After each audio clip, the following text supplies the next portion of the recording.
네, 이렇게 러시아가 세계 최초로 백신 개발에 성공했다고 발표한 것을 두고 미국에서는 안전성에 의구심을 제기하는 반응이 나오고 있습니다. 워싱턴 현지 연결해 소식 들어보겠습니다. 이경희 특파원.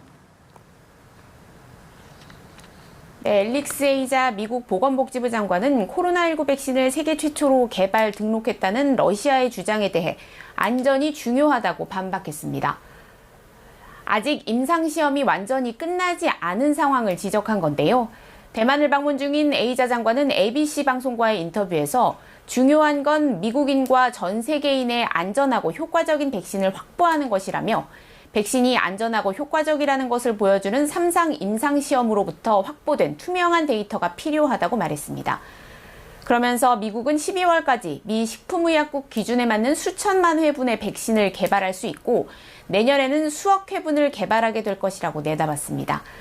CNN 방송 의학 담당 기자도 방송에 출연해 러시아가 에볼라 백신을 개발하던 때가 생각난다면서 당시에도 3상 임상시험 결과를 보지 못했다고 전했습니다.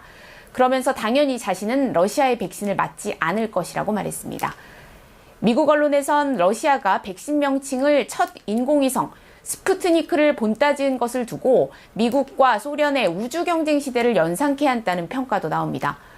워싱턴 포스트는 미국, 유럽, 중국 등 전 세계적 백신 개발 경쟁을 언급하면서 이번 백신 명칭은 러시아 정부가 국가적 자존심과 전 세계적 규모의 경쟁 일부로서 백신 개발 경쟁을 보고 있음을 상기해준다고 평가했습니다. 한편 도널드 트럼프 미국 대통령은 미국의 코로나19 백신 개발 과정에 대한 추가 보고를 오늘 받을 것으로 알려졌습니다.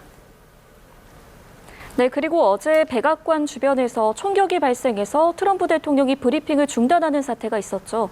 무장 상태였다던 트럼프 대통령의 언급과는 다르게 용의자가 총을 갖고 있지는 않았다고요. 네, 비밀경호국은 51세 남성이 백악관 주변 경찰 업무를 하는 정복 요원에게 접근했다가 총에 맞고 병원으로 이송됐다고 밝혔는데요. 용의자가 경호국 요원에게 다가가 무기를 갖고 있다고 말한 뒤 총을 뽑는 것처럼 어떤 물건을 꺼냈고 곧바로 사격 자세로 웅크려 총을 쏘는 것처럼 행동했다면서 비밀경호국 요원은 자신의 총기를 발사해 남성의 몸통을 가격했다고 전했습니다. 그러나 실제 현장에서는 용의자의 총이 발견되지 않았다고 미국 언론들은 보도하고 있습니다.